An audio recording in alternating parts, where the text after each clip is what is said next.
وعد اللہ الذین آمنوا وعملوا الصالحات لیستخلفنہم فی الارض، اللہ تعالیٰ نے وعدہ کیا ہے ان لوگوں سے جو تم میں سے ایمان لائے اور انہوں نے عمل صالح کیے کہ ان کو ضرور روئے زمین کا خلیفہ بنائے گا، اور یہ بھی اطمینان دلایا ہے کہ مومن ہمیشہ کفار پر غالب رہیں گے اور کافروں کا کوئی یار و مددگار نہ ہوگا۔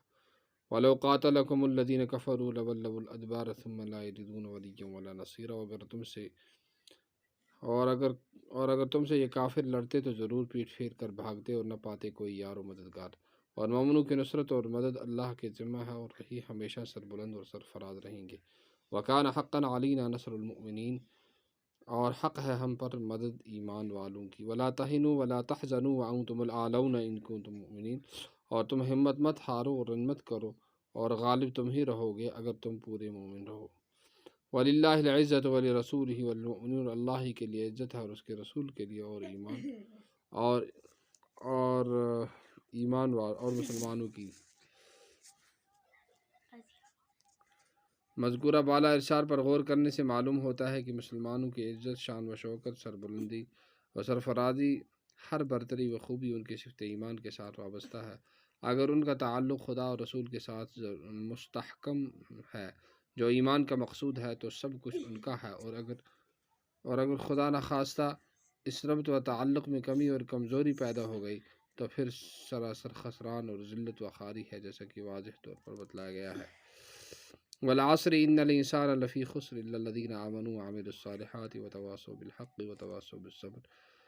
قسم ہے زمانے کی کہ انسان بڑے خسارے میں ہے مگر جو لوگ ایمان لائے اور انہوں نے اچھے کام کیے اور ایک دوسرے کو حق کی فہمائش کرتے رہے اور ایک دوسرے کو پابندی کی فہمائش کرتے رہے۔ ہمارے اسلاف عزت کے منتہا کو پہنچے ہوئے تھے اور ہم انتہائی ذلت و خواری میں مبتلا ہیں، بس معلوم ہوا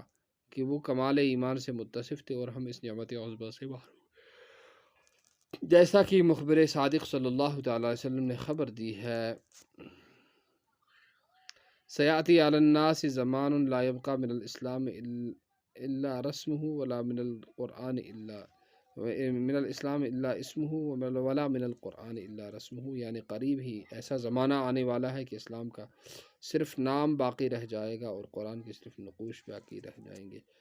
اب غور طلب امر یہ ہے کہ واقعی اگر ہم اس حقیقی اسلام سے محروم ہیں جو خدا اور رسول کو یہاں مطلوب ہے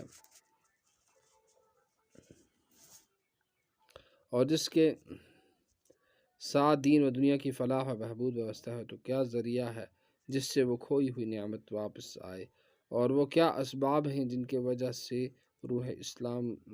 اسلام ہم سے نکالی گئی اور ہم جسد بے جان ہو گئے۔ جب مصحف آسمانی کی تلاوت کی جاتی ہے اور امت محمدیہ کی فضیلت اور برتری کی علت و غایت ڈھونڈی جاتی ہے تو معلوم ہوتا ہے کہ اس امت کو ایک اعلیٰ اور برتر کام سپرد کیا گیا تھا، جس کی وجہ سے خیر الامم کا خطاب اس کو عطا کیا گیا تھا۔ دنیا کی پیدائش کا مقصد اصلی خدا وحدہ لا شریک لہ کی ذات و صفات کی معرفت، اور یہ اس وقت تک ناممکن ہے جب تک بنی نوع انسان کو برائی اور گندگیوں سے پاک کر کے بھلائیوں اور خوبیوں کے ساتھ آراستہ نہ کیا جائے۔ اس مقصد کے لیے ہزاروں رسول نبی بھیجے گئے اور آخر میں اس مقصد کی تکمیل کے لیے سید الانبیاء اور مرسلین محمد صلی اللہ علیہ وسلم کو مبعوث فرمایا اور الیوم اکملت لکم دینکم کی خوشخبری اور مجدہ سنایا، یعنی کہ اس گسو قرآن پاک سے علاج پرسن پت یس کے سکھمی کمی ایس سو کرو دور اور دین پہ پکو اس پور یتھ اس دنیا تو آخرت عزت میل۔ سبحان اللہ بحمدہ، سبحانک اللہم وبحمدک، ونشہد ان لا الہ الا انت، ونستغفرک ونتوب الیک۔ سبحان ربک رب العزت عما یصفون، وسلام علی المرسلین، والحمد للہ۔